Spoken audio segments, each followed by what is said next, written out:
meeting of the Ad Hoc Committee on a Comprehensive Job Creation Plan.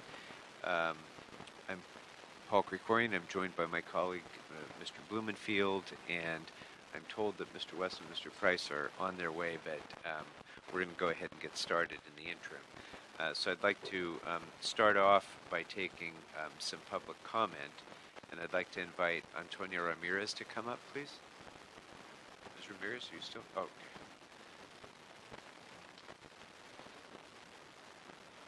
I have 3 cards from you, ma'am, so it would just take a block of 3 minutes, and you can allocate it however you'd like.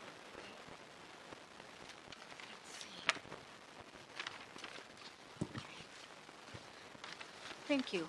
I'd like to begin with item number 1.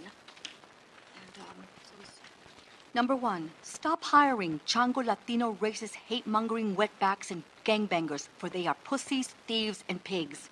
Start 2016 by hiring United States military veterans, whether they are uniformed or ununiformed, active or inactive.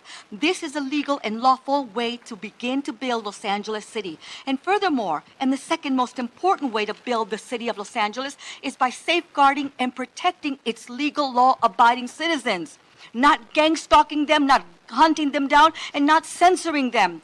Do what the Honorable Sheriff Joe Arpaio and Governor Jan Brewer of Arizona did, and that was to fight for their constituents, for their safety and protection of its lawful American citizens. And that's what Pete Wilson has done, and also ex-city mayor of Costa Mesa, Alan Mansour. Let us follow that example. And God bless Donald Trump. Jesus Christ, that man is incredible. He will restore America. And number 2, the city of Los Angeles did a great thing in terms of job creation and making money at the same time.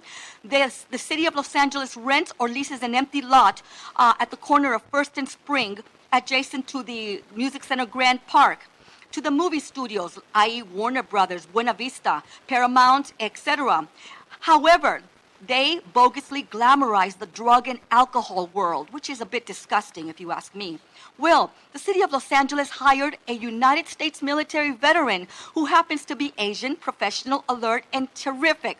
And he does a very good job. He competently watches and oversees all the work that is being done at that corner lot by the studio personnel, making sure that they're not doing drugs, weed, etc. He does a wonderful job of monitoring everything as he is ordered to do. And he makes sure that they don't do prostitution, no chango gang banging, and all that crap in there. He's a lovely young man, professional, elegant, cordial, and I've spoken to him various times, and I'm sorry I don't recall his name. He's Vietnamese descent, but lovely, absolutely lovely. He made my day. Anyway, so you see, taxpayer money is going in the right direction. You did a 2-pronged wonderful thing. You're renting out to the studios, and you're providing a job for a military veteran who's taking care of his ill parents. I think that's wonderful. So I'm very proud to say that this wonderful Asian young man is doing a wonderful job, hired by the city of Los Angeles. And I like to shake hands with the whoever hired him. And lastly, again, God bless Donald Trump, because he will rebuild the United States of America. He has plans to restore America, the dignity, get rid of these chango gangbangers and wetbacks, deport them at full throttle, and bring back civility and beauty and honesty and integrity. God bless America and our pilots. Thank you. Thank you, ma'am. Oh, yeah. Ms. McAllister, if you'd like to come up now, please. I have cards from you on each of our agenda items, as well as a general public comment card. So if that works for you, then you can get public comment done at the same time. So I'll set it for 4 minutes. 4 minutes, please. And you can allocate it however you'd like. Thank you. Patricia McAllister here. I am not pleased with this economic development trust fund, because it's pretty vague. And I did see online you have an RFP. You just did it in, I think, November, December 2015 for this particular item here. But this is too vague. City-owned properties. Are these foreclosed homes? Where are the jobs? Who's getting the jobs? This is, from what I read, it's supposed to be creating jobs. 80% of the homeless are Black, African American, South Central. Every time I come into these meetings and the City Council, I never see anything about South Central and how you're going to help Black people. All I see are illegal aliens working on construction projects everywhere I go, banks and the children of illegal aliens, which I hope Donald Trump will classify as illegal aliens eventually. Anytime an illegal alien comes in this country, every baby that falls out of her body is also illegal. And illegal does not make illegal. There's no way that can happen. So I hope we deal with that. But I'm interested in economic development for black people. We have three, I call them Negroes. If Dr. King used the word Negro, I can use Negro. We got 3 Negroes in the city council. They haven't done a darn thing for black people. So I'm here to speak for black people. You go walk east 4 blocks and you see a couple thousand black people, children, men and women, laying on the street, impoverished, hungry, and then you guys have the nerve to let these shelters take their GR money, their general relief. I've been told that they have to give up all of that general relief money, maybe keep $20. What kind of crap is that? How are they going to get off Skid Row? So all of this, now, and I'm reading this because I'm a speed reader. You got a fund, you're going to put the money in. All of a sudden, you just realize you just had these properties. I read here that this started off in 2010 sometime. Now you claim you don't have any money to fund it. What do you mean you don't have any money to fund it? Every time we go into housing and these committees, it's always you need some more money. And nobody's being accountable about where the money is going. These tents, you told people to close everything down during the day, they can come at night. I'm telling people who are listening online, come to LA at night if you want to see the homeless. They want them hidden during the day. They want the tents taken down during the day, and then they can come in after 6 p.m., I think. Come on over here. I'm not happy with this. I don't know where the money is going. This is very vague, very vague. Economic development. Where are the jobs? Until we get some criteria where illegal aliens cannot be working on these jobs, we're wasting our time. You can create 2,000 jobs, and if 1,500 are occupied by illegal aliens, who are you helping? You're helping the Jews who's making money off cheap labor, and you're helping illegal aliens. You're not helping Americans. So until we address this problem, as Mr. Trump is going to be doing, and he is doing, and get these illegals out of this country, you're wasting your time. Because everything you're building, from housing to jobs, it's going to illegal aliens. Now let's be fair about this. It's going to illegal aliens. And we have to address this. When I go around and drive around in these tents, I see black people and white people. I haven't seen a Mexican yet. Some of them are living in houses with 40 or 50 of them living in one house. And these people who own these properties, I feel sorry for them. And they're not on the street. And until we shut down Wilshire, all in that area around there, Alvarado, where all these illegals are selling their goods and they're sending home at least $200 million a year. I think it's billion. They're sending money out of our state, out of our country to Mexico, Central, South America. We're doing nothing about it. All of you are jokes. And I'm just telling you this. In the last election, they say 20% of the people are voting. That means you put 100 people in this room, only 20 of them are voting. People are sick of these politicians. And think of your grandchildren if you have some. Thank you very much. Thank you, Ms. Ramirez. We won't have any disruptions in the meeting. That closes public comment on each of our agenda items. It closes general public comment as well. The first item on the agenda is item number 1, a presentation by the Mayor's Office of Economic Development, the Department of City Planning, Department of Building Safety, and Bureau of Engineering on development services reform, and an update on the city's Build LA initiative. Good afternoon. Great. Good afternoon, council members. Kevin Keller with the Mayor's Office of Economic Development. Thank you very much for inviting us to be part of this important discussion on increasing the economic competitiveness of our development approval process and the important work of this committee in making LA as competitive as possible and attracting investment. I think we share that, and I think the work we're doing around the development reform is very important to make LA's review process streamlined and efficient. You're going to be hearing from three of our important departments that have been doing a lot of work. The work has begun, it is ongoing, and there's still plenty of work to do. But wanted to kind of take this opportunity at the invitation to share some of the work that's ongoing so we can help coordinate. And Mayor Garcetti does stand closely aligned with the work of the council on this important initiative to make a statement that LA is a place where investment's welcomed.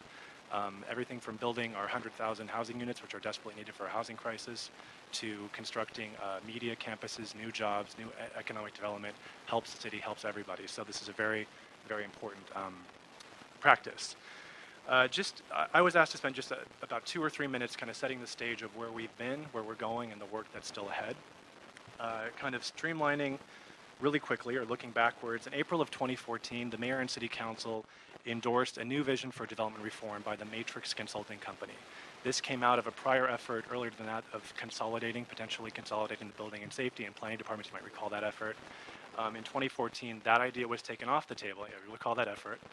In 2014, that idea was taken off the table, and instead there was a laundry list of key integrations that could occur across our development service departments, whether it's building and safety, city planning, BOE, which we have with us today, but also fire, DOT, sanitation even gets involved in much of our desire. So that report, although it's many hundreds of subpoints, laid out 4 broad visions for development reform. It talked about focusing code enforcement at Department of Building and Safety. Code enforcement is really critical to make sure what the city adopts is what gets built out in our communities. It said we need to focus our zoning review function, zoning review, kind of be looking at the zoning, making sure things match our zoning codes at city planning.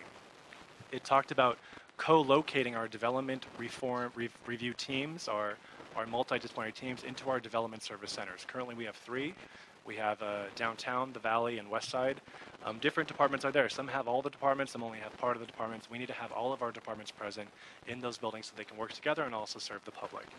And finally, the report recommended creating geographic teams. It's a big city. We're not a suburb here. We don't have the luxury of everyone being in the same room and wheeling this down to engineering and then handing it back to city planning. We're a city of 4 million people. We need to create geographic teams that can talk across departments. Some departments are organized geographically, others aren't. Some have divisions of a valley division, some don't. By creating geographic teams, we can start talking across departments and really kind of lowering that decision-making threshold to an area that makes sense. Basically, and you'll hear about some of this that's happening, but in February, the city opened its expanded development service center here in downtown. We are currently on the 3rd and 4th floor. That's our automated ticket counter. You pull a number, you get routed around. We have concierges, things like that to make it a little more customer friendly. We opened the 5th floor. It's brand new. It's beautiful. It's actually, a beautiful place. If you're in the building, I'd recommend stopping by. But we on the 5th floor of the 201 Figueroa Tower. The city owns 201 and 221. The 5th floor, we brought in DOT, we brought in additional city planning, we brought in expanded building and safety plan check. So we have expanded counters to really speed development review, and it's working really well. We're looking in the next fiscal year for expanding our West LA Development Service Center. Currently, we do not have DOT there. We do not have DCP there, city planning. We have restored fire at that location, but we're looking to kind of build a full service system there. And in the Valley building has always been the model of geographic teams. The Valley has had and will continue to have a full geographic team, and I think we'll hear about Vince Bertoni's new direction of really expanding city planning's presence in that building, bringing some policy planners, zoning administration out to that building to really provide the Valley a full geographic team. So I'll leave that to our departments to go into more detail about some of the improvements, but the work is not done. And I think, the unified support of the City Council in this effort, development reform pays for itself. We all want to make sure we're raising development expectations of what the city approves, the kind of quality projects the city approves, but also raising development expectations of how the city performs and responds to development investment. So that's what we're going to talk about. I was asked to cover, and we might want to bring this back one more time, but just a few words on Build LA. That's also part of the agenda item, and I was asked to maybe cover that on behalf of the mayor's office. Build LA, you may have heard about, is a development system software overhaul that's currently underway that will replace 19 legacy systems across 7 departments. You kind of think of these evolutionary moments in history where everyone can buy a certain type of software. Wouldn't it be great if we could have everyone buy the same platform and be able to talk amongst our 7 departments? So that's exactly what's happening now and exactly the work that our departments are being supportive with. It's currently in its contract negotiation stage. The RFP was released in 2013. We had a multidisciplinary team of departments select a preferred vendor in 2014. We received our funding in 2015. This is all special funded. Both the Development Service Center improvements, the Build LA system software enhancements are all funded by permit revenue surcharges called the one-stop fee. So none of this is general fund. And we are finalizing that contract for review by the city attorney in May and hopefully kicking off the program in June. It would be a 26-month program, and I'll just tell the highlights right now, and maybe once we get the project running, we can bring it back to kind of really spend some more time on this important project. It has basically two main points. One is an external interface and an internal interface. Externally, Build LA will have a single point of contact on a web portal that, regardless of, some of us in the room may know, well, I have to go to engineering for this and I have to go to sanitation for that, and if it's over 50 units, I have to go to this city planner over here for that. This system will do that work for you. It'll basically take an incoming caller, same 311 unified ID of a user, and basically do them a little wizard and route you to the right development service department, route you where you need to go. You'll be allowed to submit your plans online, create a user ID, and track your documents in real time to get a sense of where they are and where they're going. On the city side, and this is probably the most important, it will create a unified platform across 7 departments to really share data and information across departments. For example, right now, if we do a subdivision tract map at city planning, that's actually routed hard copy over to Bureau of Engineering. Engineering will look at it, make their comment on the maps, and they'll route it back to city planning in our gray mail system to city planning prior to the hearing. That's probably about a week over there in that building, about a 2-week process to look at it, about a week back. So you can imagine as we go to digital planning and having the capability for e-plan, that routing will be instantaneous and can go to actually any department that would like to see it. The plans will be online. It can record who said what and who made what change. And I know for those of us that have worked in the departments, that's also tricky to kind of trace who changed what over time. But this should shave weeks, if not months, off our system and lead to better outcomes. So the Build LA system is going to, I think, really help the public interface with development, but also just as importantly and just as kind of nerdily on the inside of the city, help the city really be much more responsive and in a way shrink that divide of scale that a city of 4 million people has. So I wanted to cover that. Happy to come back in more detail. Mr. Chair, when he said nerdily, why did he look at Mr. Blumen? Because of his technology background. Yes. Yes. Thank you. Thank you, Council President. Yes. So with that, thank you, sir. Happy to introduce some of our departments to talk about their work on development reform. Thank you. Impressive. Yeah, and as you're doing that, I have to say this is a huge lift. As difficult as it seems to believe that it should be a huge lift, it really is. And this is not a sexy step. This is not the sort of thing that makes a lot of headlines. You can't condense it down into a bumper sticker slogan. But these are the things that I think we hear in terms of complaints from businesses and investors in the city more than anything else, is the multiplicity of reviews, the delays in between those reviews, the fact that, Office X is not hearing what Office Y is saying. Those are the sorts of things that makes us look stupid as a city. Just to be as blunt as I can about it. It makes us look like we're dysfunctional as a city. And simple solutions like co-location, which building and safety in particular has, really pushed forward in a terrific way.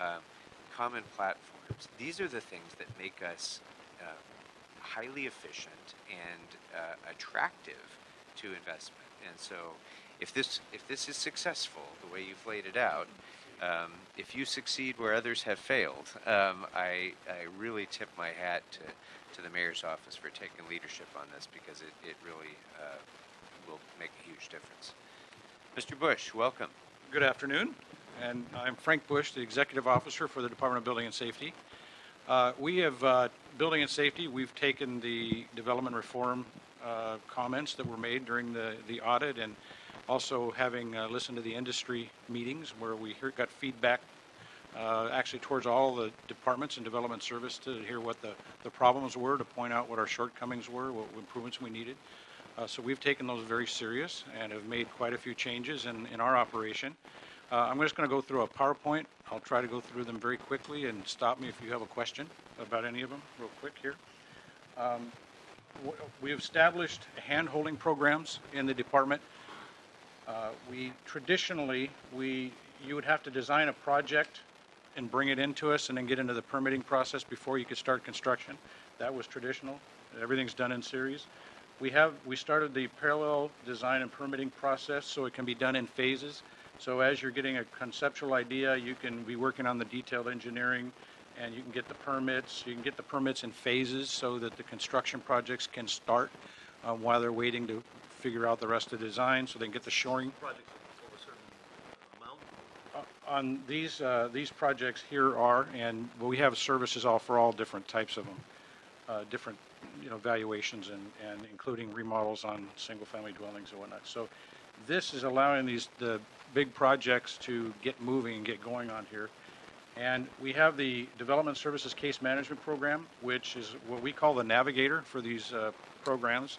Initially, the departments are involved. All the logos you see there, city departments, and the LA County Health Department also attends these meetings as needed to navigate developers as they come in here to tell them what the requirements are going to be up front, so they don't find out about things, as they call them, roadblocks, or at the later on in the project. We've assisted over 200 major projects with this. Again, it brings everybody together in the very beginning, so it's been very helpful. We also have a plan check case management, which we provide. We call it the advisor. This is for a builder of a large project, or they may have numerous projects going at one time, so that they can know, again, it's just another service that we provide that will allow them to know what they need to do, what they expect to do. Give you an example, we had a developer that had about 10 projects going, and we received information that he said that the city was holding him up on their projects. So we called a meeting with the developer and all of his engineers, architects, and everybody. Well, it turns out that actually it wasn't the city at all on all 10 of the projects. It was the developers' professionals that he had hired and that weren't quite have things going on. But we were able to sit down and discuss it and get all the bugs worked out so we get it on track. This also saves building and safety a lot of time later, instead of having to deal with these and any other city department, with having to deal with problems later on down the line. So it's been very helpful. We also have an inspection case management program, which we've been partnered in this with DWP and also with the fire department. And this is a senior inspector that is assigned to a project that helps coordinate the inspections. They don't do the inspections. So if during the construction interpretation needs to be done, or there's a problem that comes up, they can work on a modification, whether it's with building and safety or reaching out to the other departments to bring everybody in so they can get it resolved to speed up the process in there. This just received the Mayor's Innovation Award last Thursday. We presented for this program. So the PDP, we call it, has been very successful in speeding up the permits and the construction projects. And to give you an example, just the top one there, conceptual plans on the Metropolis, which is under construction here, from conceptual to construction starting, it took 3 months to get that's a phenomenal time. And I'm going to show you some pictures really quick. I'll go through them quickly. It gives you an example. This photo was taken October 2015. The final permit for it was issued in October 2015. So when I talk about permitting in phases, they were able to come in and they were able to get the shoring plan, get the walls going, dig the hole and get the shoring going, and they had the foundation far along enough in the plan to be able to start building the foundation as they're continuing to design the rest of it. So the project goes no shortcuts in any of the code requirements or anything on there.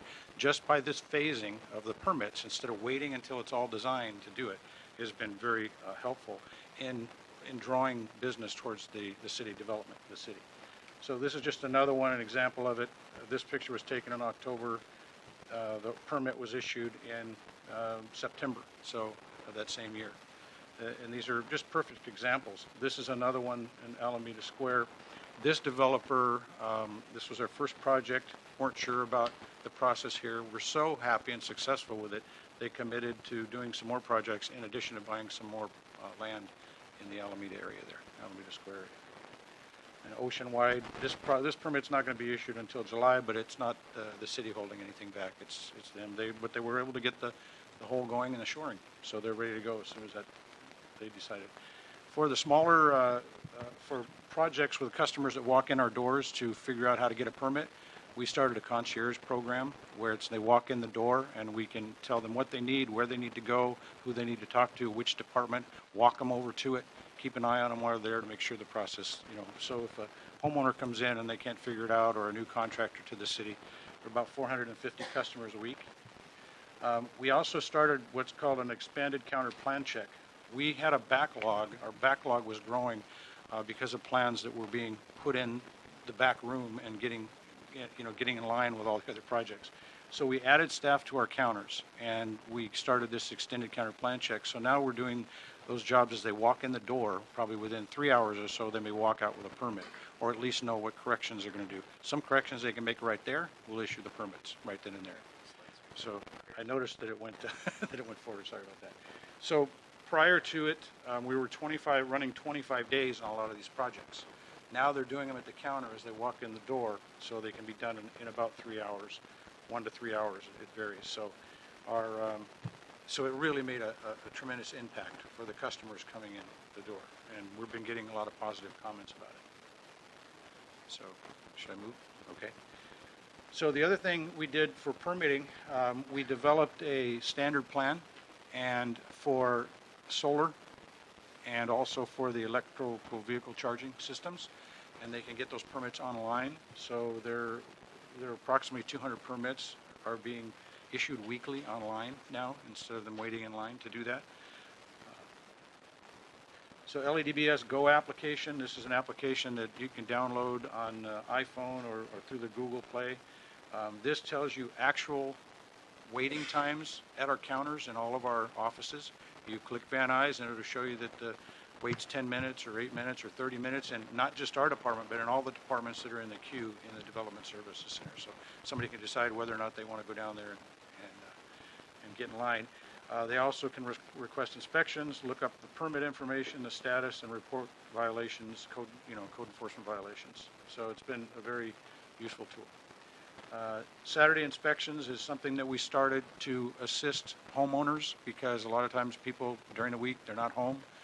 They can get an inspection done on their permit on a Saturday. So we're running about 120 of those per week. It's been pretty popular that people don't have to take off from work to get their water heater inspected, and it's also a lot better for us because we can't get in during the week, and so we go knock on the door and no one's there.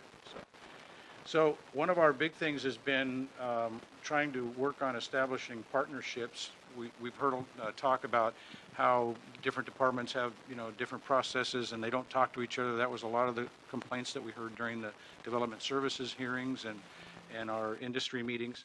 So we've been working hard on starting our partnerships with other departments. We have 3 right now with the fire department, the Department of Water and Power. We've formed partnerships and actually signed agreements, and we've gotten rid of some duplication of services, of permits and inspections. And also the Department of Water and Power has really gotten involved in realizing their role in development services, and they've added quite a few staff members to deal with the electrical. That's been the main thing, or the electrical issue with the vaults, and I think you guys have all heard complaints about it. But they have stepped up to the plate and have gotten very involved in it.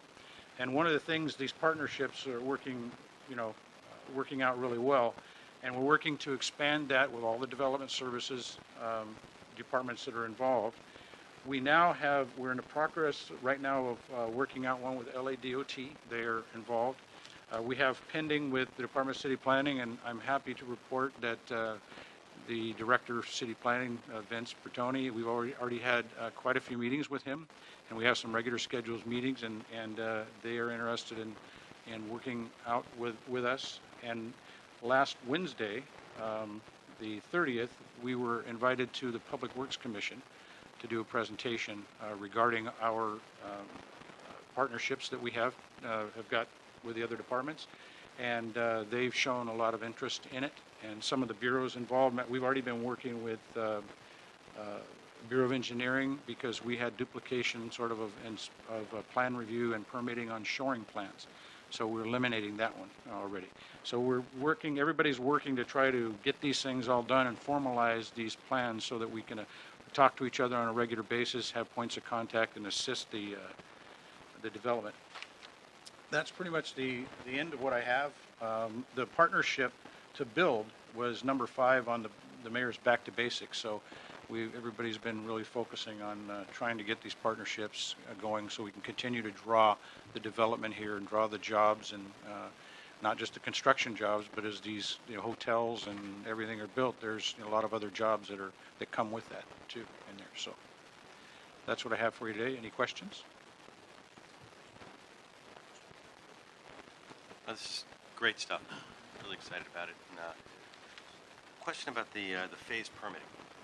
Do we end up with any liability in terms of as we phase them in? If we permit the first section and they invest all this money, does that somehow bind us in a way that we wouldn't have if we did the general permit? Well, they know going in on the phasing of what it's going to be, and it shouldn't, because they're accepting the fact that they're going to get in that program and doing it, so they know what they're going to have to deal with. It's been very beneficial for them because it saves a lot of time and money and involvement there. But we make sure, the first thing is the shoring. We're going to make sure that shoring is going to do its job. And the foundation, when they start getting into the foundation, we have an idea of what they're going to build, how many stories they're going to do, based on maybe their entitlement or whatever it could be. So we make sure that everything's going to adhere to that. So I don't see one in there. I haven't heard of any. Yeah, that's just sort of an immediate fear that comes to mind of envisioning the lawsuit of the Budget Committee in however many years when that happens, even even with that risk, it's probably worth it given the potential benefit. Mm-hmm. I had a couple questions on the Build LA program stuff, but if you want to get into that or if you want to finish up this part. So we're going to be hearing from planning people. Why don't you just stay out? Because this isn't so segregated. Okay. Because it's all part and parcel, and it's great, and and Council President is correct that I totally geek out on this stuff. I think it's great. Yeah, but that's good. Yeah. That's good for us, Bob. Yeah. No, I mean, all of the things that we can now do, and I wanted to make sure that we can do the concurrent review instead of the consecutive review, is how we're saving a lot of time. And I imagine that's part of the Build LA model as well, because you can put the document out there that everybody can see in real time. And I want to know how much of that review, and this is a question for both of you, how much of that previous consecutive review are we now able to make concurrent review, and what's the time savings based on just that process? Councilman, I think you're hitting on one of the main benefits of a technology system. At this point, the departments are creating their workflows of basically how they currently route their work through their department, identifying what are termed as handshakes, where they'll be kind of linking to another department, and those are the kind of functions that will be developed in that technology interface. It also provides an opportunity to not only recreate how we do things today, but even rethink, okay, if we have this technology in place, should we route at a different time? Should we route earlier? Would that even save more time? So at this point, when the vendor comes on board, estimated in June, we would then start kind of linking these systems together with their integration specialists. So I don't have a time estimate of what would be saved, but I think we're, even looking at some of the examples of some of the entitlements, we're probably shaving off months of certain processes. Just having it all simultaneously out there. Yeah. And then along those lines, what about the public access? This presents enormous possibilities for the public to see the applications that are out there. In as much as there's proprietary issues, I understand that, but in as much, anytime there's a project in your neighborhood, you should be able to ideally click on it, see where it is in the process, whose desk it's on, what steps have gone through. Is there a limit to that, or do we envision all of these being fully accessible to the public? My understanding of the program is going to be very beneficial for the public and or the developer or the contractor to find out exactly where a project is, and as you mentioned, whose desk it's on, where they're at in the process on there.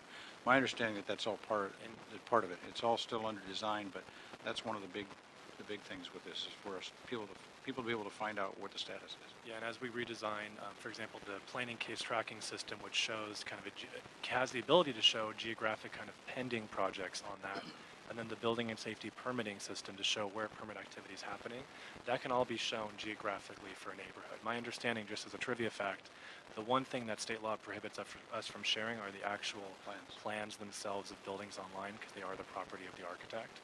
That was one disappointment. I was interested in sharing those too. But other than that, in theory, it could all be shared. Now, there are some data fields where likely the ownership will be retained, the applicant data will be retained, but in terms of having a real window of what's happening in a neighborhood, what's planned, on the private realm of things, this system will have that capability. How that rolls out, when that rolls out, all has to be phased. I mean, it is a limited budgeted, it's a large budget, but we're already kind of hitting the edges of that. But I think it sets that functionality in place to kind of see where we can take that in terms of being more transparent to the community. And speaking of the budget, originally it was 21.76 million budgeted for it. Is that the intention to stay at that budget, or is it increasing? No, we're staying at that budget. The budget will be within that. Actually, that's the full cost of the program. That includes our procurement consultant, Gartner. The actual contract to the vendor will be less than that amount, but that is the entire budget. That was the estimate. There may be some allocation between phases. As we phase things a little differently, we may shift a little more into phase 1 and phase 2. There's a desire to have some e-plan technology up running for multiple departments a little sooner. But as far as the mayor's office is concerned, we're sticking to that budget.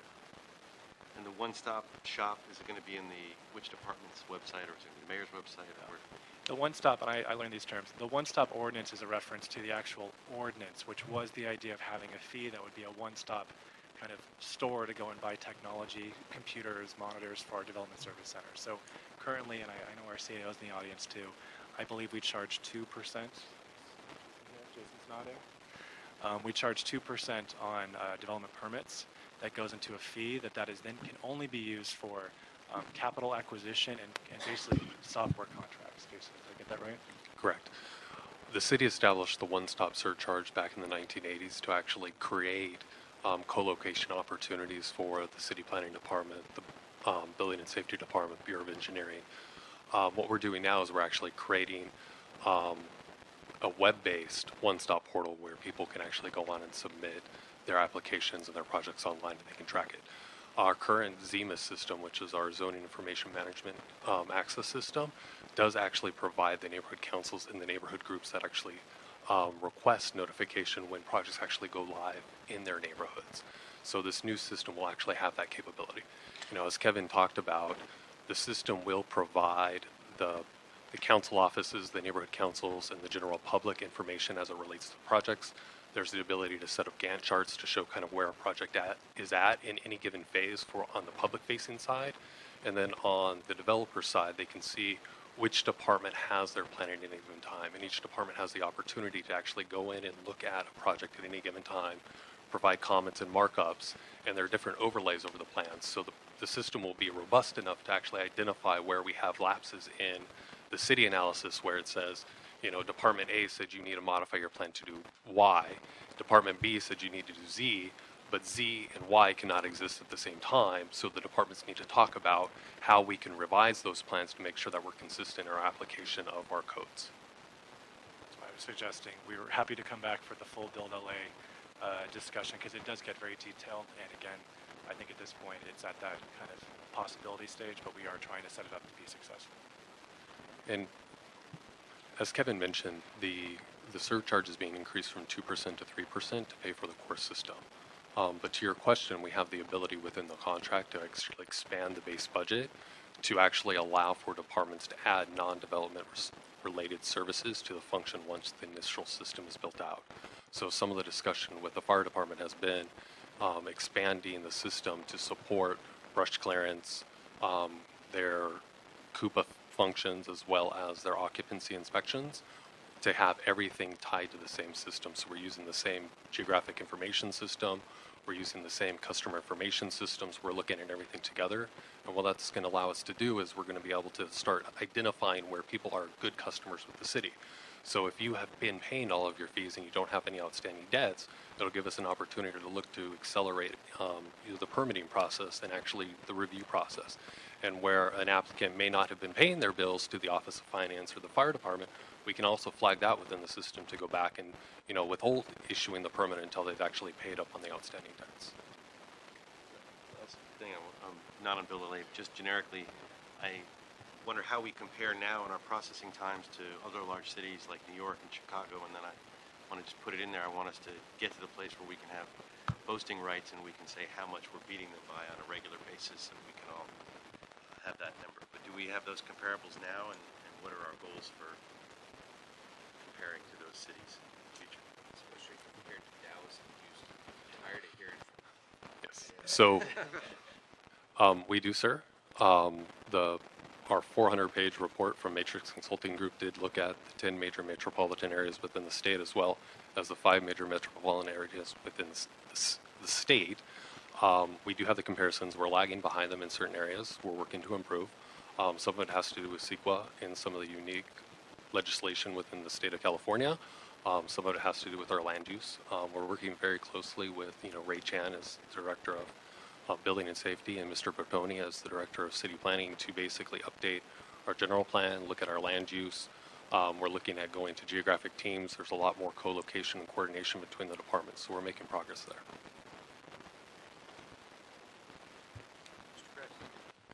Thank you for the report. It's exciting to see this level of cooperation and collaboration kind of finally coming together in a way that I think demonstrates some more productivity.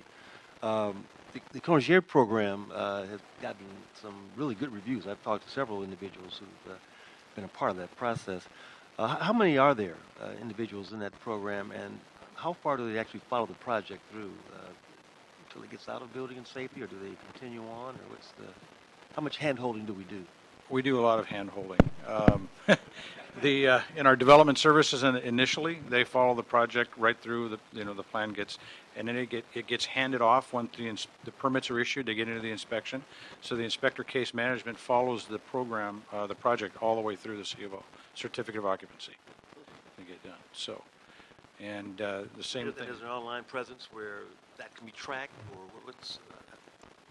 Well, the permit can be tracked online once it's submitted. It'll give you basic information that it was submitted, the day it was submitted, the day it was assigned to the plan checker, the day corrections were issued on the plans. You can find those things out. But there isn't really a system that can track all of the individual meetings and things like that happen. Yeah, but you can track the status of the permit, the major items on the permit online, ladbs.org, or the address. So.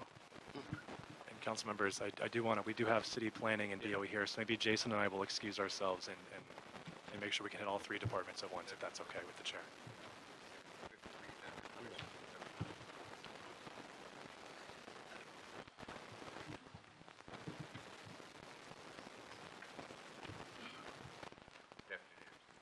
Good afternoon. Thank you, Chair Krikorian and members of the committee. Vince Bertoni, Director of the Planning Department. And I'm thrilled to be here. 9 weeks here into the job, so going through, as you can imagine, the department right now is going through a lot of transformation. We're really looking at how we can do planning differently in Los Angeles. We're first looking at a renewed emphasis on how do we develop the right type of policy, such as in community plans and with our zoning code, which can really transform our city into a different and better place, and also can help us in terms of how we streamline our development process. What I'd like to do, and one of the things we're looking forward to, is how do we not just try to go through an effort to improve our process once, but how do we make that continuous? How do we make that something that is just part of our culture and part of our organization? To work through this will be what's very important to us is our partnerships. And my first day on the job, I did call Ray Chan and to make sure that we had a good conversation. We did, and we worked very closely with building and safety. There are many departments that we need to partner with, but when you're talking about how do you do the development process, planning and building are probably the two that has the most integration that's necessary. In my career, I've run both of them at the same time. And so I saw how the integration is very important to really create the improvements that the city's looking for. Having run them several other times, I'm very happy to have it in a different department. It's a very different skill set, and it's a very different set of challenges. And I think that the way the city is organized in the department, I think that the various departments and those two departments makes a lot of sense. I have a lot of respect for what they're doing, and we're going to work very closely. And I'm hoping next time we come here, you'll see the agreement between planning and building completed, because I'm very committed to it, and so are they. And so you'll see another bubble in Mr. Bush's diagram. A few other things I would really like to work on, which really works with this, is establishing really good communication from our department. If you think about it, this department planning is charged with really how this city looks and feels, and really in many places how parts of the city are going to transform, yet we don't spend as much time really communicating that. And so we really need to spend some time regarding that. And to get there, I plan on looking at and creating a strategic plan as we approach the summer that really gives everyone an idea of where we're going as a department. In terms of some of the initiatives that we've been working on or are undergoing right now, we are starting to look at very seriously retooling the development process. We're putting in place right now a geographic restructuring of how we do our case processing. What that will do is we're moving to 3 different geographic areas. The valley, which has largely been established, the central part of the city, which is largely the downtown Hollywood, eastern part of the city, and then the third area is the west coastal and South LA portions of the city. So those are the 3 geographies that we're looking at right now. What that's going to do is it's going to allow us to have one project and one planner in terms of structure, in terms of the organization. So right now, we really divide up the work amongst all of our city planners in terms of the type of projects. And so what will happen is if you're a customer, if you're a developer coming through, you may have part of the project is handled by one staff planner in the staff, and then the baton passes off to a different one. And so it creates a lot of inefficiencies. One of them, you have to have multiple people getting to be brought up to speed on the facts of the project, which takes more staff time. But then the developer on the other side has to spend the time bringing the other planners up to speed. It creates much more time on their end to make sure there's appropriate communication, and it creates a lot of inconsistency because not everyone approaches everything identically the same. So we want to go very strongly into a one project, one planner type of situation where all of the various different types of entitlements, such as zoning and subdivisions, are integrated with one staff member. One of the things that I want to do is, as part of our restructuring of the department, is to create a training and performance unit. So this would be a separate unit that would be their whole function, and this would be dedicated staff members full time, would be to be both monitoring our performance in terms of our metrics and how we're doing, and also looking at ways to create innovation and change in our development process, and then also making sure that we have the training. So they'll be looking at the data and saying, okay, here's where the process is working well, here's where it's not working well. So then they'll be looking to see how they need to retool things, and then what do the planners need to learn to be able to handle things better as part of that process. I would say all of that has been accomplished. We're able to accomplish this, quite frankly, with the City Council support. The Council has been very supportive of this department and allowing us to hire additional staff, and we're very appreciative of that. And because of that support, we've been able to create that. As Mr. Keller mentioned a little bit earlier, is we've had a Valley office that's been running for quite a long time, but it hasn't had the staffing resources that we think that need to really be put to it. And that's as part of this effort. I'm committed to bringing in additional staff members out to the Valley office. In fact, within the next week or two, we will have a new senior city planner out there, someone who could really be a lead that people can look to for to the Valley office. Another thing that we'll be doing is we'll be reintroducing our staff that develop policy back into the Valley. So when we have community plans, we have overlay zones, and those types of things that are being developed in the Valley, we'll be having staff members in the Valley office who will be handling that. And that's something that's very important. I want to talk a little bit about some of the customer and service improvements we're doing at the Development Center, Service Center. As Mr. Keller mentioned, we've expanded our functions to the 5th floor, where we have something we now call Deep Counter. So those are the types of projects that require, we can't handle just across a very simple several minute transaction across the counter. It requires more in-depth research and analysis and assistance from staff. So that's something that's been developed. We're also expanding our bus program, which is a Restaurant Hospitality Express team, which we're expediting processing of standalone alcohol and entertainment permits. We also plan on expanding our deep counter in the near future to have additional services regarding telecommunications, major project clearance, subdivision, and housing. And I talked a little bit about the Valley office. As part of the public counter, we'll be expanding our counter to the west side. So we'll be looking at West Los Angeles at the existing public counter there to have a planning presence there. Initially, I believe we'll have about 4 staff members there. We've also had a focus on housing. This council has been very concerned about providing housing, that we have enough housing in the city for our population, our growing population. So with the approval of the housing unit, We are developing additional services as part of that, where we have additional types of pre-entitlement services, and we do pre-application services to help really clear the process before and smooth the way when our applicants need to go through building and safety. We've also created and implemented a priority housing project program.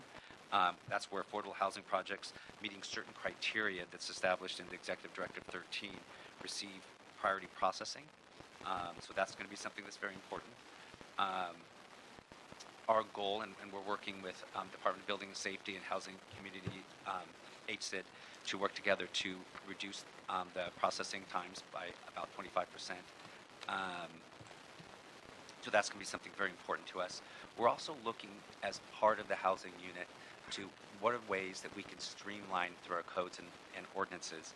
And one of the things that we'll be looking at this coming year is our density bonus ordinance. There's ways that we can streamline that to provide for more housing. We're also looking at streamlining efforts as part of the California Environmental Quality Act. There are still some tools under CEQA that we can use regarding to make sure that certain projects can go through as an exemption, so they don't have to go through all the full review under the California Environmental Quality Act if they meet certain criteria. Something that I'm a fan of that I think will really help is the creation of new transportation impact thresholds. This is something that was led by the state of California, where when we measure traffic under the California Environmental Quality Act, right now we measure it based upon car trips. So if you're driving by yourself in a car, how long does it take you to get through the intersection? That's how we measure congestion and traffic. The state is asking us to look at it differently. So we'd be going to something that's different, that's not based upon how long you waited at a traffic light in your car. It's going to be how far do you travel? So vehicle miles traveled, how often do you travel? Those are the types of things. So it's very much, what's your overall mobility experience? How often do you have to travel? How far do you have to travel? And that's what the state's asking us to move to looking at that way to really help reduce greenhouse gas emissions and promote infill development. We did that in Pasadena when I was there. We developed it. We were ahead of the state by several years. We actually were developing it before the state law was adopted. And I was able to, we did it along with our transportation department there to develop the new metrics, and then was able to implement them. And I actually got to see at the very beginning that it really did make a difference in a lot of streamlining. It really helped under CEQA. What it did was a lot of those projects that were right near when we had Gold Line train stations that in the past had very complex environmental impact reports with all of these mitigation measures, actually we found out no longer required the EIRs. And then we had some that were farther away from the center of town that actually had, that in the past may have been more simple, but sometimes had a little additional mitigation measures that they had to add on it. So what it did is it really encouraged development into the central core and air transit corridors, and it had actually real impact that way. So I'm really looking forward to Los Angeles moving in that direction. And so we're also, as I mentioned before, looking at some key exemptions that are under the California Environmental Quality Act. And just the last thing that's something that's I know near and dear to our mayor and near and dear to this to the city council is performance management and tracking and metrics. So we've been working closely and embracing the ComStat model for planning to integrate into our project management structure. How do we measure in terms of our timelines? We're using this data to create new metrics for how do we make sure that we're creating the right type of success for the entitlement. And we're creating that throughout our whole system. And what I want to have a really key towards is really creating metrics that really reflect our customers' experience, and that's very important to me. So in the past, we have tended to have metrics of in terms of what's the backlog, and in terms of how many cases are taking too long. And what we're moving towards is something, what is the customer's experience, which is a customer doesn't know how many cases have a backlog. They don't know if it's 5 or 5,000. What they do know is how long are certain steps taking in the planning department. So what we're doing is moving to really create the metrics, which is around the customer experience. And so that we think will help us bring all of our resources together to make a better customer experience. And along with the customer experience as we are restructuring our department, and as we're bringing staff on, and as we're moving people around, we're in the process of moving people and staff members that are closely aligned with our customers to Figueroa Plaza, to the customer service center, because we want to make sure that we're providing the customer the best experience possible. Thank you.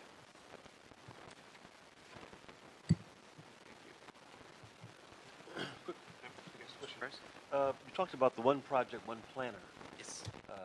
approach. Is that something that most cities do, and we're just sort of late to the party on this, or is this something that's sort of catching on finally around the area? Or? This is something, and I've been in a few other cities. It's the standard practice out there. It's rare that you see a city where you separate out the different entitlements among different planners. That's unusual. So that's something that we'd be going to what I would call the industry standard.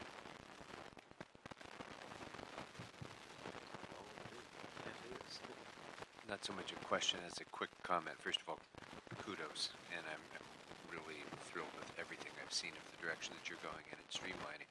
The one little note of caution I would put up on streamlining is when you mentioned density bonus ordinance, because my concern with the density bonus ordinance is always that we, in fact, are realizing its objective of creating more affordable housing. And when we have, those bonuses that end up causing a net loss of housing units, which sometimes we do, and a net loss of affordability, to me, there's no good reason that should ever happen. So, And that's actually a great comment. There is under that. Well, there's the new law that was passed in terms of that deals with displaced. I heard about that. Yeah. Yes, I figured you did. There's a certain part, and let me just maybe describe which part of it is. Right now, if you follow certain criteria, you automatically get a density bonus, and we bring those cases to our city planning commission. The findings for the commission to approve are very easy to make. In fact, the findings to deny it are very, very difficult. So what we're looking for in the density bonus is actually very targeted. It's our on-menu, we call it our on-menu density bonus concessions that people are requesting, of making those easier to get. They don't have to go to the city planning commission. So it's more of it'll in essence streamline the thing that seems like red tape. Gotcha. Great. Anything else? David Price. Mr. Allen. Good afternoon. Ted Allen, Deputy City Engineer with the Bureau of Engineering. I oversee the 4 district offices that issue permits for the Bureau of Engineering, as well as our land development, GIS, and systems divisions. So I'll try to go through these points quickly. I know we've been here a while. We're taking a lot of your time. I'll go through quickly, and then if you have questions, I'll be happy to answer. As a reminder, the Bureau of Engineering handles permitting in the public right-of-way, whereas building and safety planning are much more involved in the private property. We're in the improvements in the public right-of-way, the streets, the curb and gutter, sidewalks, things like that.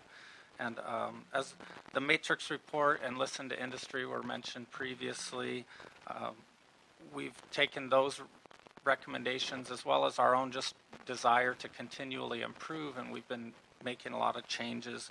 I'm going to talk mostly about B permits because that's the big one, and that's the one that gets a lot of attention with the Bureau of Engineering.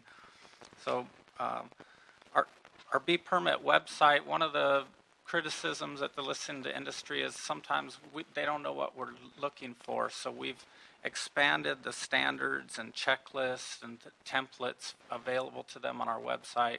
So the private engineers can go to our website, and a whole checklist exists of all the things we're looking for. There's a CAD template of the CAD format that they can turn it in to try to make that much easier for them. We do use phasing on large projects similar to building and safety. There's not as much a need for us because our work doesn't need to be done until they're actually ready for their full C of O. But some projects are so big that there's multiple buildings, and so there is a need to phase B permits so that they don't have to wait for all the B permit work on every adjacent street to get all their different C of Os. So we do incorporate phasing. Probably the most exciting thing for us this past year has been our real-time dashboard. we've always had a number of metrics that we've measured, but they were reports that we would look at periodically, and it was always looking backwards. How did we do on doing permits in the last 90 days? How long did it take to issue? That sort of thing.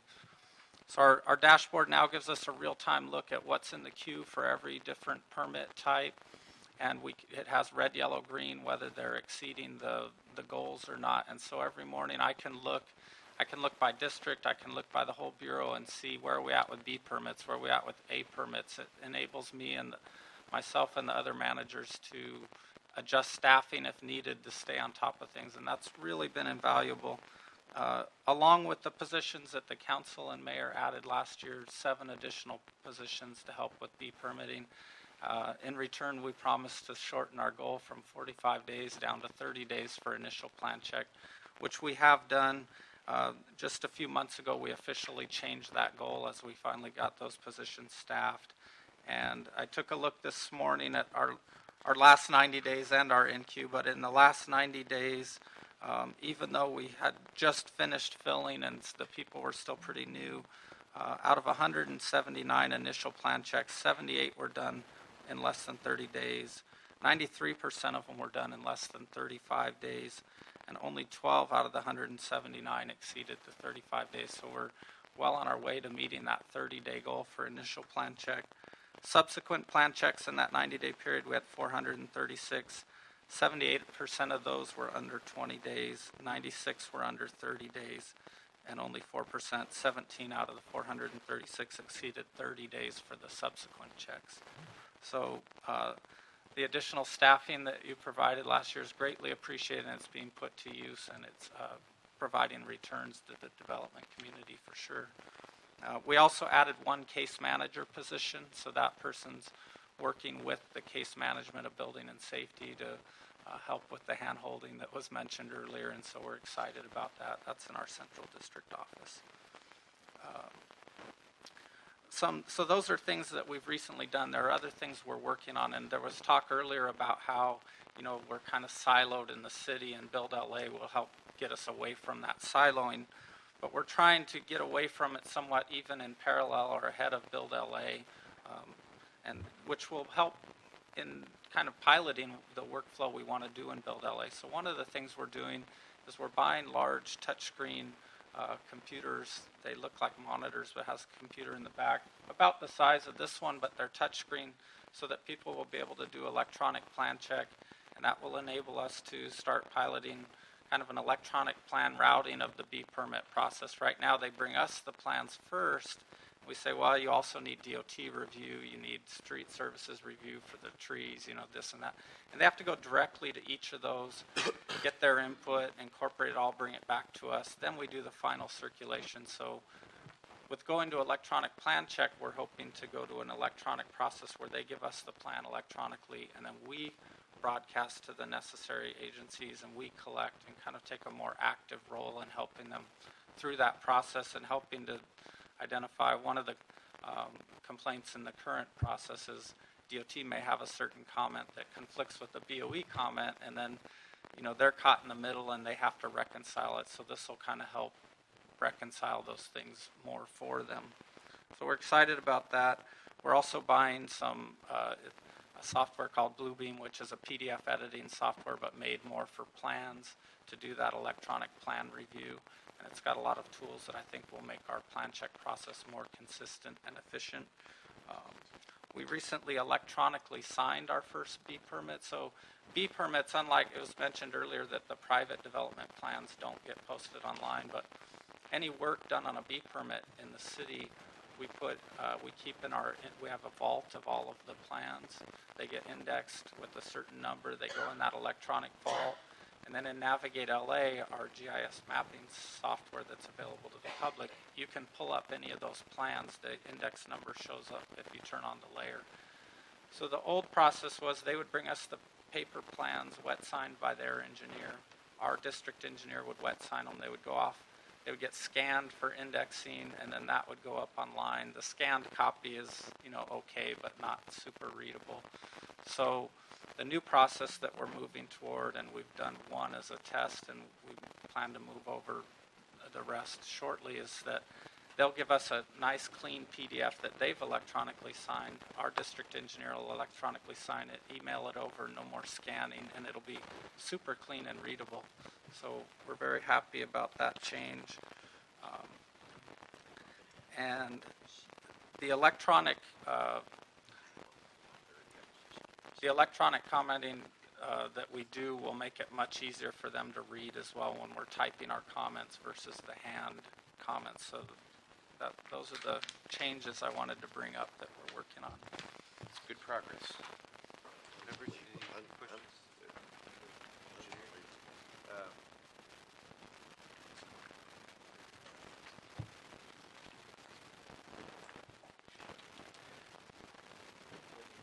No. So this was a bit of a lengthy report because we covered a lot of departments and a lot of work that's being done. But I think this is, as I said at the outset, one of the critical elements in this breaking through the log jams and getting stuff, getting the reputation within the investment community that it's worth doing business in the city of Los Angeles. And I think the progress that you're all making is tremendous, and just keep it up. We don't have to take any action on this item, but I thought it was important for us to hear of your good progress. So thank you very much, all of you. So we're going to take next item number 3 out of order.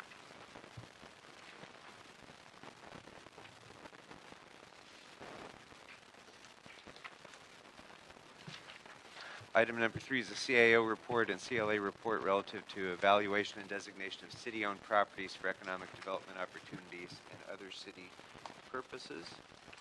Good afternoon. Good afternoon, Mr. Chair, council members. I'm Josh Romer with the Office of the City Administrative Officer. So item number 3 before you has various actions to establish a clear city process to evaluate and identify city properties that are opportunities for reuse and for economic development. Just by way of background, very briefly, truly, Council established a unit in the CAO to provide the framework for and provide a preliminary analysis of the city's asset management needs and economic development opportunities. The report that's before you, dated October 28, 2004, proposes the framework. That framework describes a collaborative process by which the city can evaluate properties for potential reuse to provide community benefits, financial proceeds, and economic development outcomes. The framework that is described in the attachment through a flow chart basically shows that the consideration for reuse of any city property for economic development or joint use or nonprofit leases or surplus disposition, for example, are initiated by council motions and directed to the CAO's Asset Management Strategic Planning Unit. AMSP will work with the affected elected officials and the appropriate departments, including EWD, GSD, CLA, to evaluate the options, and these can be supported by third-party expertise from consultants and market data when appropriate and necessary. AMSP will prepare recommendations based on the city's coordinated analysis for consideration by the city's Municipal Facilities Committee. This is a committee that's composed of the CAO, the CLA, and the mayor. Regarding the proposed reuse and regarding the proposed department that could implement the direction. MFC directions would then be transmitted to council for consideration. So what's new in this process is the idea that the process is intended to provide a clear path forward on potential economic development real estate projects, including a thorough evaluation of options supported by market data and professional expertise. Also, in addition to the city's ability to sell surplus properties at a fair market value, which we've always had, the framework provides the pathway to sell properties for economic development purposes per Ordinance 182-500 that created the Economic and Workforce Development Department. So properties sold through the economic development process do not need to perform the city or state surplus property procedures that are generally required. Properties can be sold for less than fair market value in exchange for community benefits supported by a reuse analysis. And the city, on any sort of disposition of that type, records a deed restriction, ensuring that the community benefits are actually derived from the process in the future. So how is that distinguished, and by whom? So how does someone in the city make a determination that a particular property is surplus as opposed and should go through the surplus property disposition process, or a piece of property is ideally usable for economic development purposes and should go through the other process? I think that's what through coordinating the evaluation from the various city departments, that's one of the determinations we'd come up with. I'd say generally a surplus property is one in which the city doesn't have a specific desired outcome on the property. It's unclear what the economic development value is, and so we surplus it. We do an auction, and random buyers can come out and propose what the fair market value for the property is. So in essence, sorry, let me just, if I can shortcut it. So if the city is no longer utilizing a piece of property for the purpose for which it was acquired and doesn't have an immediate need for it, then the idea would be that it would first go through the economic development evaluation process, and if it were found suitable for economic development, then it would go through this disposition process that you're talking about. And if it were not, then it would be the traditional surplus sidetracked into the surplus property process. Okay, great, I got it. Didn't mean to interrupt. Go ahead. On that, so how does that square with the state requirements on surplus property? Like, the Mountains Recreation Conservation Authority has the right of first refusal at original purchase price for surplus property. In fact, that's how they protect a fair amount of open space. Mm-hmm. Do they still have a call on that property, or how does that, or all the other organizations that are in the pecking order? It's a key distinction that you're bringing up. So the traditional surplus process that the city has enshrined in the admin code incorporates the state requirements that you're describing there. So before the city determines that a property is surplus and suggests that it can go out for sale, it is offered to other state agencies, including MRCA, housing authorities, and other public entities. So the way that an economic development property is described in the future is that we're not determining that it's a surplus property, that even if we do dispose of it by selling it or ground leasing it, there still is an ongoing benefit that the city is getting from the property. So in a way, we are going an alternate route. We're not determining it's a surplus property, so it doesn't trigger the state's requirements or the city's own requirements. Even if we do sell a property, for example, 6,000 Jefferson, a property that was sold under the Economic Workforce Development Ordinance, we're saying that even once we sell the property, because we do have a covenant on the property requiring certain community benefits, the property is still providing benefits to the city. So it's not technically a surplus property. You couldn't just sell it to a developer who's going to build a housing project or something. Absolutely, and we would have the community benefits in the housing project. Presumably there was affordable units. We would have a deed restriction on the property, ensuring that we are going to get X amount of affordable units at X amount of levels for X amount of years. So what keeps it from becoming a surplus property is the ongoing covenants and the mandates that the city has for what's to be done. You couldn't just post a for sale sign and sell it on the open market and divert the proceeds without going through the surplus property. That's accurate. Yeah. Okay, good. That's good to know. All right, sorry, I sidetracked you. I was at the end, so good time. Okay. So Cheryl Benares from the Office of the Chief Legislative Analyst. Subsequent to the CAO submitting their report on the proposed framework, our office was asked to report back on the proposed process. And the CLA's office recommends approval of many of the CAO recommendations with a few changes to the process. So the first one is that the proceeds from the sale of properties designated for economic development purposes, which Josh just discussed, where our office is recommending that we equally divide the proceeds between the Economic Development Trust Fund and the affected council office's Real Property Trust Fund, and that those funds be used solely for the purposes of economic development. The second recommendation that... I don't mean to keep interrupting, yeah, but maybe it would be better if we do it one at a time so we all understand your recommendations Okay. too.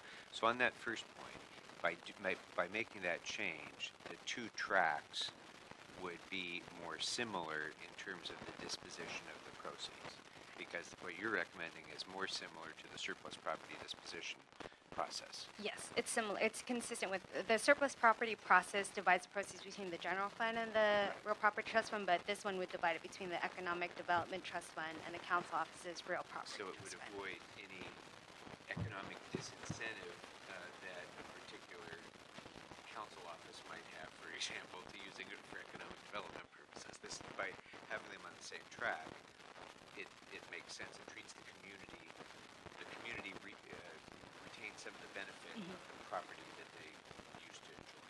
Yes. And the proceeds could be used anywhere in the district, or some restriction to where the site was, or any limitations on it? It would, well, so currently the Real Property Trust Fund ordinance doesn't, it doesn't allow for all the economic development purposes that are proposed in both the CAO report and the CLA report. So the first thing that would need to happen is the city attorney's office would need to be instructed to amend the ordinance in order to allow for those economic development purposes. And presumably that once the city attorney looks at the Real Property Trust Fund ordinance, they would also need to look at sort of the nexus of where the improvements are being completed. And what would your recommendations be as to how to define what economic development purposes might include? So there are a few proposed purposes within the CLA report. So it includes things like public infrastructure. And Josh, you can help me if you remember offhand. It's like Yeah, public so infrastructure, some developmental Development- subsidies. Operational subsidies and technical assistance that supports economic development, and the CLA's report proposed a few additional expenditures for economic development funds. Yeah. So they're sort of lined out in the report to include kind of those economic development purposes within the Real Property Trust Fund ordinance. And they would also need to be reflected. The Economic Development Trust Fund would also need its own ordinance in order to establish that trust fund, so that ordinance would indicate the purposes that those funds could be used for. So we'll have an opportunity to weigh in on that if and when the ordinance comes back. I would say that development subsidies out of the Real Property Trust Fund for the individual council office makes a little bit of sense. I think investments in the public infrastructure makes good sense, those sorts of things. But transfers from an individual council office to an individual developer could be. If I can add at this point, so I believe both reports are in alignment that they suggest that the Economic Development Trust Fund would be administered by the Economic Workforce Development Department, and they've asked that department to come back with basically the appropriate procedures. What's the criteria for what's an eligible project, how to spend, what's the cap if there is a cap. Okay, sorry. Council office would still have a role in that, determining that, making those recommendations. Undoubtedly. Sure. That's And then so another recommendation that our office is proposing to add to the framework is to allow the CAO, the CLA, and the council office an opportunity to approve and review any RFPs that go out for the sale of city-owned property for economic development purposes. So that's sort of another area where the council office would be able to provide input into kind of the use of the property in the future. And our office recommends that the MFC Go back to that one, you said all those entities approve the RFP? have the opportunity to review and approve it. Or I guess it would be more review because it would eventually have to come to council. Right, I would say, it's not that each of those entities has to sign off on it.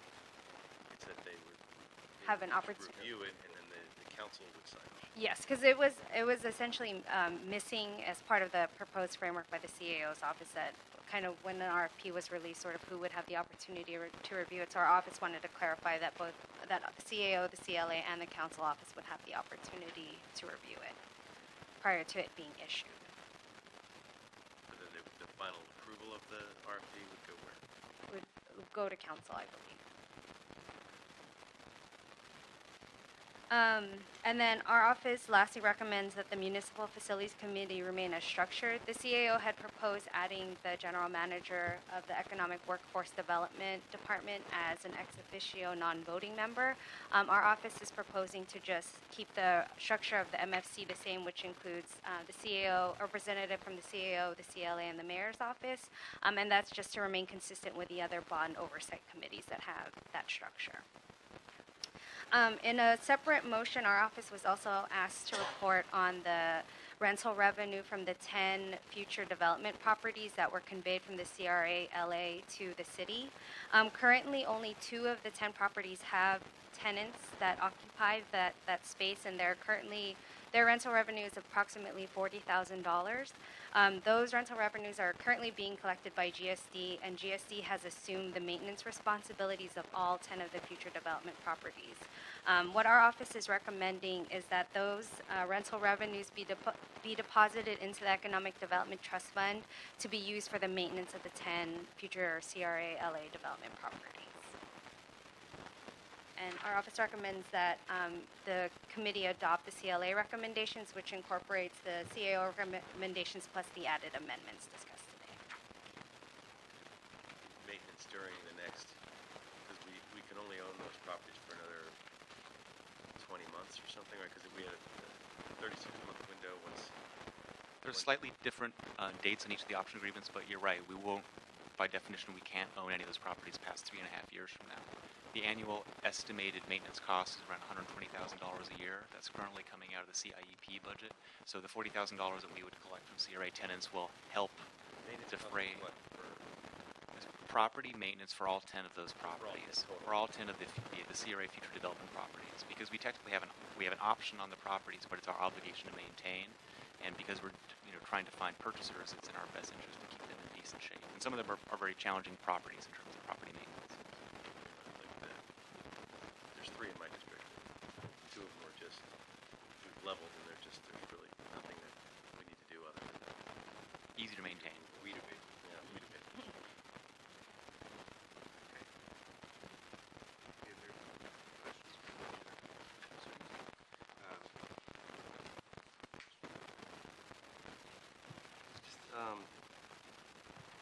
This kind of relates to something we're doing in the IGTC committee with regard to grants. As we look at the new funding sources for economic development goals, I would love to see included in those what's authorized to be spent for economic development, potential ways to leverage our grant money. We're going to need to spend some money on pursuing grants citywide, which is a form of economic development. Leveraging all this money from the feds, and it's been very difficult figuring out where that money is going to come from, even though it has tremendous leveraging possibilities. So as we're going through this, I guess I'm putting it out there, putting a pin in it, that if we can create some flexibility for the pursuit of grants, federal and state grants, that would be a good thing for the city.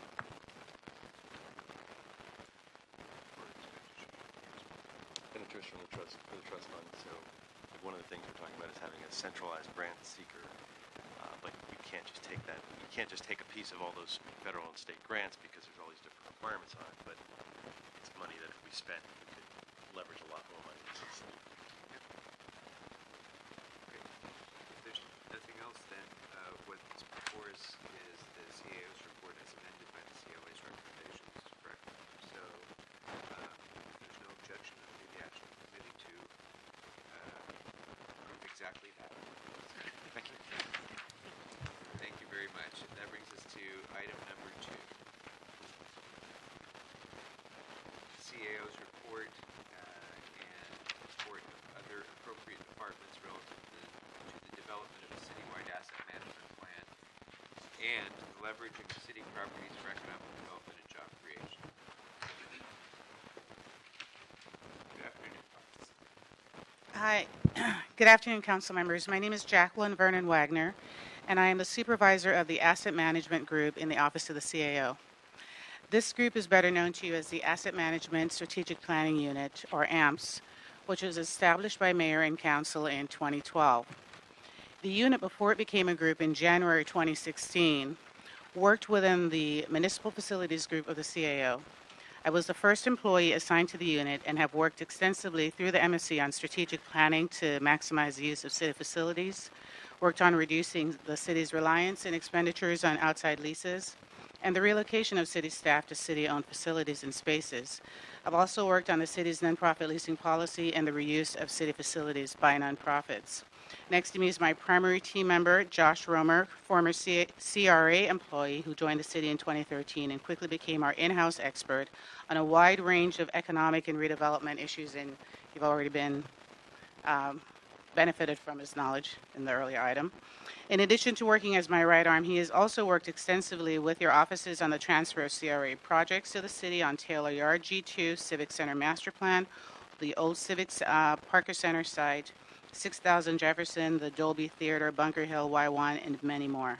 Josh will share a list of our accomplishments and other projects later. However, before he does, I would also like to take the opportunity to introduce my other team members who are seated in the audience. First is Blair. Blair, could you stand up? Okay, so Blair is new to the city, but not to the world of economic development. She has a wide range of redevelopment and affordable housing experience. She's currently working on First and Boyle, Lincoln Heights Jail, the West LA Civic Center, West LA Animal Shelter, Watts Civic Center, the Hollywood Wilcox RFP, Yards and Shops Optimization Master Plan, among others. Next is Stephanie Magnan Rockwall.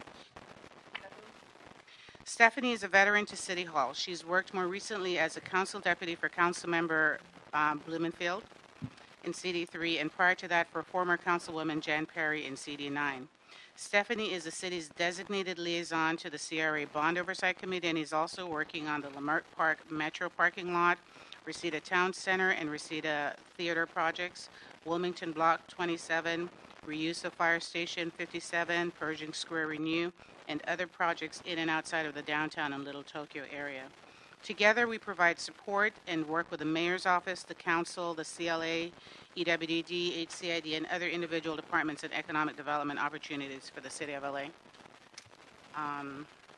The 5 primary tasks that were approved by council and identified by council for us to perform are: number 1, partner city asset management needs with economic development opportunities. Number 2, identify highest benefit options for the disposition/development of surplus property. Number 3, evaluate consolidation of the city's operations into appropriate space to reduce city costs. Number 4, develop and implement multiple long-term strategic plans for municipal use.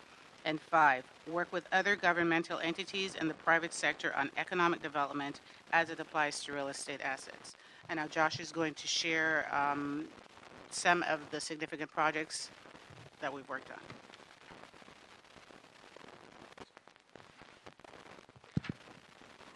Thank you. So as Jackie mentioned, we were established several years ago.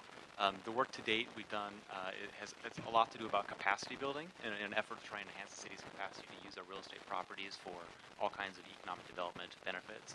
So in terms of capacity building, we were instrumental in hiring a consultant team to basically do an overview, an analysis of the city's, all of our asset management functions, and they recommended restructuring and improvements. Also developed the asset management strategic framework that we just discussed in the previous item.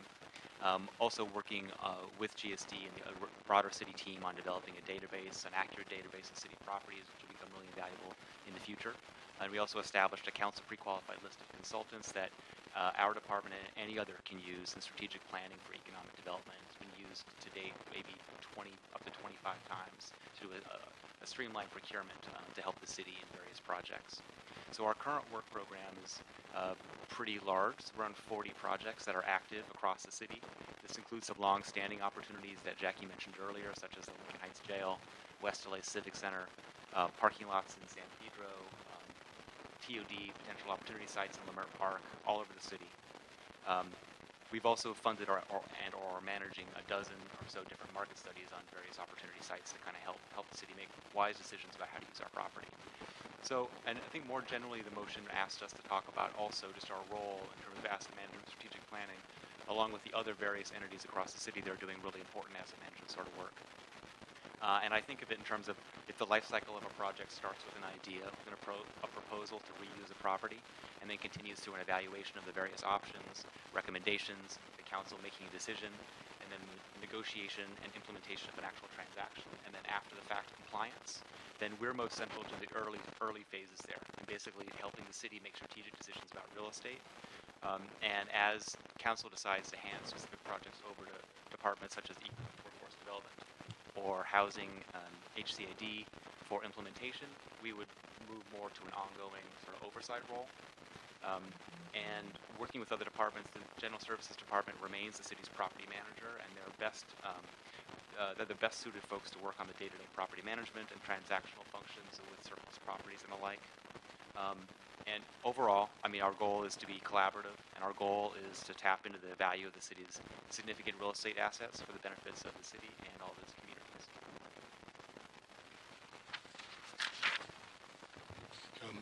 Samuel Hughes with Economic and Workforce Development, and in support of the CAO's office, what EWDD is looking to do is essentially implement the related recommendations for developing an economic development property disposition program, and more specifically, our activities will include but will not be limited to analyzing selected property for the purpose of preparing a real estate study to determine community need and highest and best economic development use of the asset, facilitate a marketing approach for the asset that may include gathering of information necessary to prepare and release an RFI, RFP, RFQ, and to the CLA's earlier point with respect to collaboration with respect to the RFPs and working with council offices, the CAO's office, as well as the CLA's office.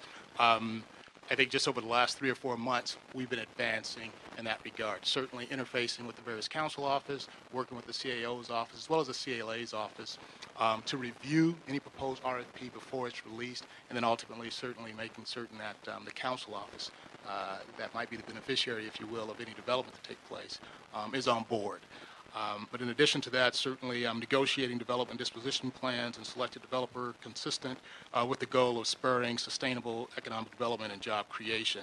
And finally, of course, working with the city attorney's office to ensure the economic development purpose for which property was conveyed is essentially carried out.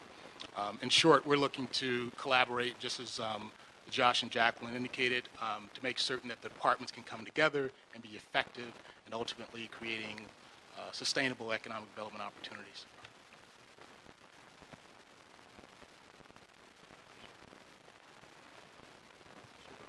Yeah, the Asset Management Property Disposition Unit has 3 positions that are currently unfilled.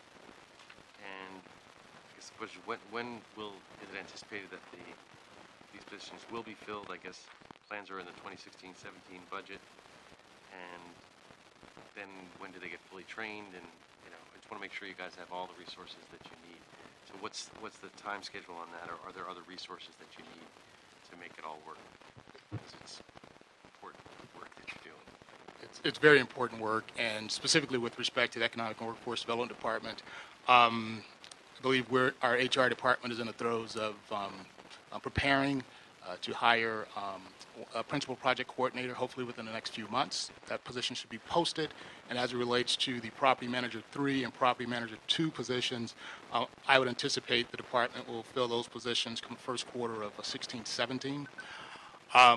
We're eager, we're anxious, and otherwise ready to bring those folks on board. And with respect to training, the ideal is to bring on folks that have the requisite real estate background and experience necessary to advance the city's interests. And so the thought is that they'll have not only private real estate experience, but preferably some public real property experience as well, so they can essentially hit the ground running. Great. I'm excited about that and want to help make that happen. You mentioned 40 projects. How many parcels are out there, economic development opportunity parcels? I know we have the 10 CRA properties now. Aside from those, how many are out there, and where are they located generally? Is it clustered? Are they evenly spread throughout the city? I would say they're not evenly spread throughout the city. Well, so the beginning of this answer starts with the challenging fact that we don't have the best grasp on all of our properties across the city. It's coming. It really, it is coming.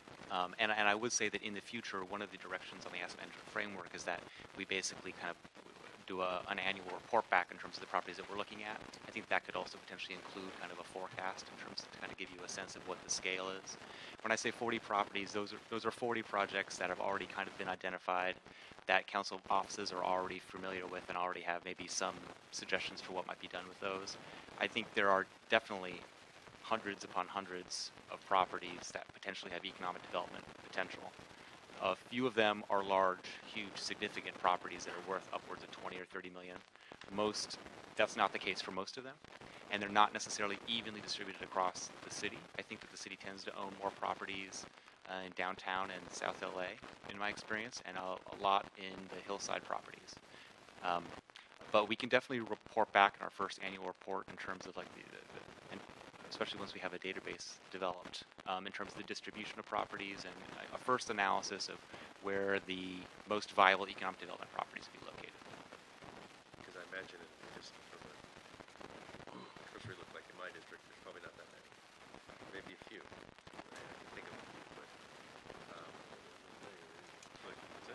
think there'd be more. There will be things that we have never even guessed.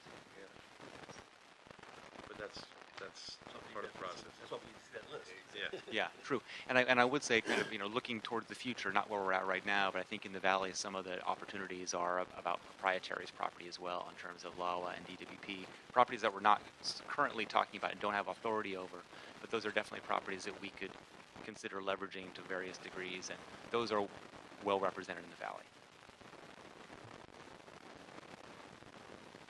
Can you just take one step back a little bit and describe the outreach that we envision for maximizing the utility of these properties? I mean, I can see that there's kind of two ways to do it. One would be identifying a particular property and then from sort of top down, us saying, that would be a perfect property for such and such.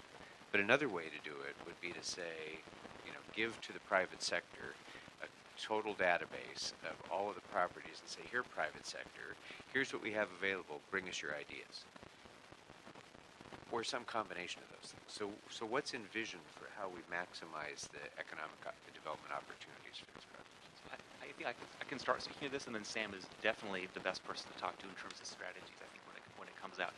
And I would suggest that the admin code wants you to do everything as an RFP, basically to open it and not necessarily not play matchmaker.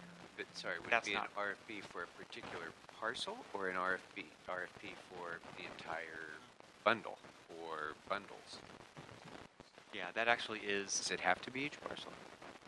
It does not, and I think that some of the ideas that that are being developed with the mayor's office and GSD, I think a lot of the thinking about how we can move forward once we do have an accurate database, and some cities have approached this more in terms of let's just post all of the properties we have available for disposition online and let people come to us. Yeah. I think that definitely works better I think that's definitely an opportunity that we should consider. Yeah, it just so happens, I believe the housing department is contemplating sort of a broad approach, if you will. I think they've got about 27 or 30 properties that they're going to include under one RFQ, for example. That is one approach. Oftentimes, a more effective approach, particularly with respect to any particular asset, specific asset, it would require the EWD department to really do an analysis of that property, get an idea of its highest and best use, and then release an RFP to the development community to sort of assess those responses. And certainly, even in advance of an RFP, there is the opportunity just to release an RFI, just to sort of gauge developer interest, just to see who's interested, who's not, the level of interest, and in fact have some of those respondents outline their approach, if you will, with respect to their level of interest, and then ultimately releasing an RFP for a specific site. And bundling properties, particularly given the human capacity challenges that certain departments have, not the least of all EWDD, if in fact something like that were to go out, it would be quite daunting to try to evaluate all the proposals as they're coming in sort of on a rolling basis. And so something to think about, something other departments I think are advancing, but definitely will be considered. Ms. Perry? Thank you. I wanted to add my 2 cents, and I've been having conversations with Noreen Vincent in the Office of the City Attorney about how we manage properties, and I would make a recommendation or a suggestion that you be open and have open parameters as this develops. Not all properties are alike. Some of them are slices of property that could be leveraged with larger privately owned properties. Some are highly undesirable properties that could be put to a higher and better use with operations that are city operations already on place of those properties, but could be reconfigured and repurposed. And of course, then there are just your plain old empty lots, of course, which is, not as frequent as the other examples I'm giving to you. And some are just more difficult than others. I don't want to name addresses, but, some have oil easements with active pipelines underneath them, and thus may limit what we can do with them. So I don't think there's a one-size-fits-all to any of this. And it may range from, as Mr. Hughes said, RFI to RFQ to is anybody listening and will you help us out? because this is so hard, nobody wants to do it. And so I just recommend that you give yourself some flexibility so that we in the department can craft solutions based on the universe of opportunity that we have. And the universe is fairly limited anyway. We don't have an infinite number of parcels, and most of them are going to be disposed of in some form or fashion. Yeah, I think flexibility is the key, and my point being that we don't necessarily know what the best use might be, as well as the private sector might be able to tell us. So I think we should do all of the things that you described, but in addition to that, I would be eager to solicit as much input as possible from the investment community for their creative ideas about how to use that sliver of property that we think is unusable. Maybe there's But there's one thing that I will share in talking with Noreen and trying to figure this out. In the private sector and the investment community, oftentimes, if we do an RFI, people will not necessarily want to disclose what their strategies are for highest and best use or the way that they would finance it, because those are proprietary bits of information that are subject to competition. So that may or may not be the best way to do it. I'm just saying that you need to think about that, because we don't want to chase people away from us. We want them to feel comfortable to come in and pitch, and then figure out a way, if that pitch works, without denying others the opportunity to compete, but not putting people in a situation where they're going to give away their trade secrets before they even get out of the door. Yeah, I mean, there's plenty of examples of a piece of property where there's really only one investor that could possibly have any interest in it, right. and no one else would have any interest in it. And in those sorts of cases, it does seem like we're kind of just spinning our wheels if we go through this larger RFP kind of process when we know there's only one person who it's going to end up with. So, to the extent that we're required to, of course we do that. But bless you. All right. Any other questions? No, this is important. All right. Well, we have the CAO's recommendations for us. Oh, I'm sorry. Yeah, I'm sorry. We didn't hear from GSD yet. So thank you very much. Sorry about that. Got a little too eager. It's our database. Yes, good afternoon. I'm Val Meloff with the Department of General Services, and I'm here to update you on the progress we've been making toward the acquisition of the Asset Management System, or AMS, as we call it for short, and the cleansing of the information that will go into that system. We've been working very collaboratively with several city departments, CAO, ITA, CLA. They sit on our steering committee. They were also part of our RFP committee for the selection of the system. And we've also been working very closely, we're sitting on both sides of me, with the Mayor's Operation Innovation team on both tracks. And they've been very instrumental in the data cleansing process. You'll hear more about that shortly. The good news is that AssetWorks was selected late last month to be the system provider after an arduous RFP process. The process was developed by the our AMS steering committee. It included 2 phases. The first phase was basically one where we reviewed 7 respondents on their proposal, their background, their references, their expertise, narrowed those 7 proposals down to 5, and this is the arduous part. We asked them to take 17 scripts that we developed on the 5 modules that are part of the system that we're going to buy, to give us a real understanding of how that system was going to work using city data, and looking at the kind of out-of-box reports that they have, asking them to demonstrate certain analytics, to get a feel, as close a feel as we could get, for how working with that system would be.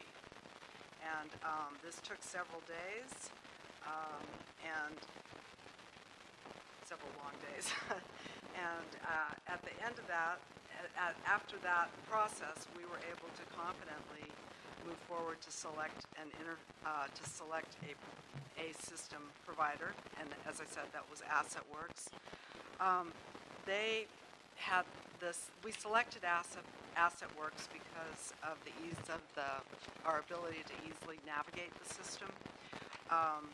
The display screens and the dashboards are intuitive, they're straightforward, and they're going to be helpful to staff and management that use them. The system can handle our building floor plans. It has mapping features. It allows for integration with GIS. It has a number of useful out-of-the-box system reports, such as lease abstracts and basic property information. It has an ability to create ad hoc reports. For example, very common question that you often get, can you tell me which surplus properties are within a zip code or within your council district? It has the ability to create that. You'll be able to pull that kind of information up from sitting in your office without having to call GSD. It also can create custom analytic reports so that we can see how our building assets are performing. For example, comparing a building's assessed value to the preventative maintenance and maintenance costs over a year period, so we can do more complex things, analyses with the data that's in the system. It also allows for administrative rights in that GSD's property base can be handled by GSD, RFP, Rec and Parks. If they elect to use the system, they can put their property into it, and there'll be a wall between the two. At the same time, it'll allow departments like CAO to run reports across all the systems. So that'll be very useful for analysis and for just managing the properties. It also has an out-facing component that can be used by outside constituents. It'll provide them the opportunity to put an address in and look up city properties. And last but not least, this was the most cost-effective system for us to purchase. Of the three highest scoring firms, AssetWorks had the lowest proposed costs of $1.4 million in the first year. The highest proposer came in at $3.5 million in year one, so there was a big difference. Our next steps will be to negotiate the contract and begin implementation of the system and to do more data cleansing. And on that note, GSD has been working with other members of collaboratively again with other members of our steering committee to initiate the cleansing process. This is a very critical element because if your system doesn't have accurate information, you're not going to be able to really use it for the purposes that it was intended. And as you've probably heard, we have a lot of problems with our property information now. It's often inaccurate, it's duplicative, sometimes records are missing, sometimes it's just plain unclear. So making sure that the data is accurate is critical, and it's going to be an ongoing process.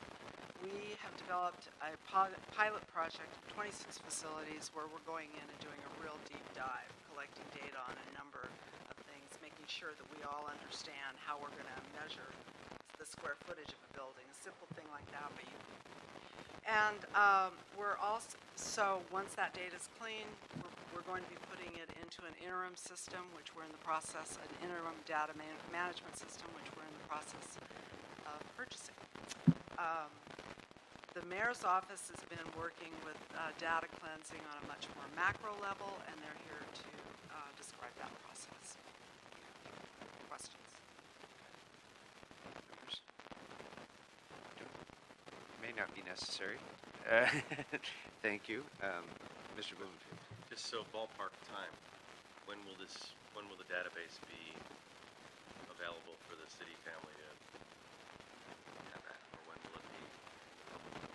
Well, it's going to be available, I would say, incrementally over time. It's not all going to be available all at once. Right. So just sort of what are the ballpark milestones, like when it'll be partially available, when it'll be, what's the end game when it'll be fully available? Just because I understand it's a process, and I'm just trying to get my head around the big picture time. I'm not holding you to it. I'm just trying to get a ballpark here. Okay. Good afternoon, Councilman Shamel Graham, Mayor's Operations Innovation Team. So there's a budget request currently in the upcoming budget for approval to purchase the interim asset management system, with the hopes that we do get the funding and approved so that we can execute the contract July 1 and bring the vendor on and start the design phase. And we have priority modules that will begin immediately with the design phase. And in order for it to be live, we're looking at about 6 months as far as building out certain modules to start moving and migrating information into it. So each module builds on the next. So it'll be real property and leasing, property management, and building and maintenance are the priority modules that we're looking at moving forward as soon as we get approval through the budget process. Okay, but a go live date in less than a year. Yes, we'll start rolling out. And so that's why we also have the interim asset management system, just in case there are any hiccups along with the design phase as far as just building it out, workflow processes. The departments will also be looking at how do they streamline their operations prior to bringing the vendor on so that we can maximize the time with the vendor. And so it takes a while to build out the system, but we also will have the interim asset management system to manage the information that's being cleansed already. Interim this year, and then the next 2 years having it whole thing up and running? Yes. Terrific. Thank you. Good news. More good news. All right. Well, members, we can go ahead and note and file the GSD and EWDD reports, and then, if there's no objection, adopt the CAO recommendation with the amendment that I'd like to ask the Asset Management Group, in collaboration with other pertinent city departments like EWDD and HCID, to present semi-annual reports to council through the Municipal Facilities Committee on the economic development efforts related to city property, just so we can stay part of the process and see how those developments go on. Unless there's a strong objection from anyone. So, does that make sense? Good. Okay. If there's no objection to that, that will be the action of the committee. And just for clarity, on item number 3, I thought we were clear, but if we weren't, we adopted the CLA's report, including recommendations 1 through 13 and the attachment. So, great. All right. Thank you. And there being no other business before the committee, we are adjourned.